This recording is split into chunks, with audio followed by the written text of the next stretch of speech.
from what we saw, any hangover or anything? Are you ready to go? I don't. I hope not. I'm not a big guy that gets into the hangover mode. I don't know.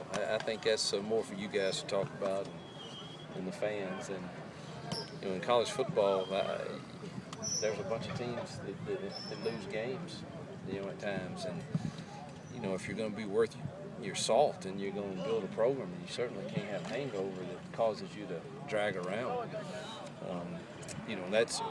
That I've been always careful to say when expectations don't meet what reality brings you, the result can be frustration, and that's why you have to, be careful about defining what the process is this early. And I think we've been very careful with them, and I'm proud of the way they've responded. I mean, we got to get some kids healthy, but I think we're okay. I mean, we've got to grow up. We got some of these young kids. We got to mature. We got to have our quarterbacks have got to make better decisions. We got to win some one-on-ones. We got to make catches when they come to us.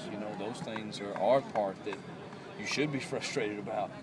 And we got to get those fixed. And I like the way they came back today and got after it. Second half Saturday, you guys really went with Emmanuel McRae and Justin Bell at the guards late. Is that about that game, or does that kind of suggest what you guys are thinking going forward? We're looking at all those combinations. We felt like, being in the situation we're in, we'll probably have to throw heavily on that. We thought that may give us our best chance to protect. And that's the reason with that game. Moving forward, we are looking at all those combinations, get our best five on the field. How was Emmanuel at guard? Okay. Fairly new at it. It's a little different in there.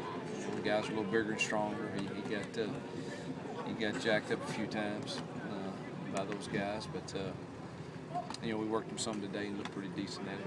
When do you anticipate getting more out of Patrick? Junior? Yeah. That's a good question. We tried today to get him in and motivate him. And, love Patrick. Great kid.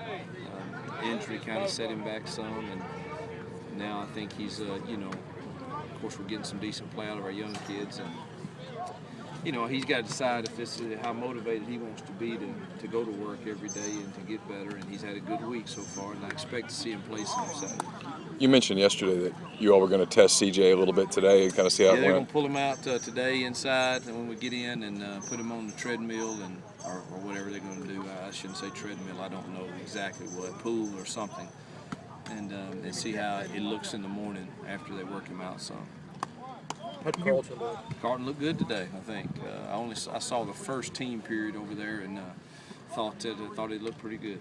So I expect him to progress nicely and hopefully be with us Saturday. Not just precautionary? Jeff's got the thigh bruise, and just, it's good to get those other kids to work. I would think he'd be back out tomorrow. Seemed like y'all took a few more shots downfield against Auburn. Can you talk about your vertical passing game? Well, they're just playing us man coverage. And, I think our guys can win against man coverage if we can get protected. So, that's what we felt like they were giving us. And, that's the only thing. Last 2 weeks, people have decided to play us man. And, I think we have guys that can win. Well, what's Laquan's progress been like? How's he? Well,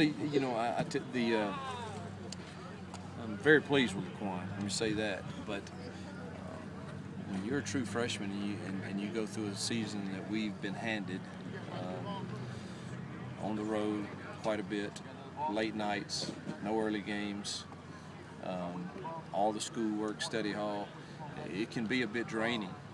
I know I feel it, and a freshman that has never gone through it, sometimes you can look a bit overwhelmed by the grind. I think that some of them have experienced some of that. Hopefully getting them back home and getting them to a more normal routine, you'll see him pick his performance maybe back up a little bit, but he's going to be a very, very good player. How do you go about trying to simulate Manziel? I mean, obviously, if you had a Manziel, you'd... That's our best. Anthony offers our best chance. And the first team period, he did a good job running around, and we tell him, hey, why don't you just scramble this play and then throw it somewhere, and see if we got it guarded. And he did a good job, as good as we can. That's as good as we can do. But we tell him, some of those pre-snaps, hey, just drop back and then run around and throw it. You talked about the vertical passing game. Dante showed up big for you guys Saturday night, especially the 50-yarder he made, for the score off, catching with his fingertips, basically. Obviously, he's talented, but can you talk about his ability to make those big plays? And what that said going forward, do you feel like you guys need more of that in this offense? Well, yeah, I love those 48-yard touchdowns, but yes, we would want that, but it all depends on what teams are giving us. The first few weeks, everything was too high over it. You weren't going to get anything like that. And, most people don't quite understand that. They just, hey, throw it deep to Dante. Well, that was fine the other night, but, the first few weeks, Texas and Vandy had played too high over him, every snap almost. And you can't do that. But if they give us a look where we have that chance, certainly we're going to try it. Mike Hilton has continued to progress each week. He's a ball player. Mike Hilton's just a ball player. I wish he was 6'2". I'd feel better about him going against 13, but he's just a good ball player, and he's going to continue to improve wherever you put him because he's just a football player.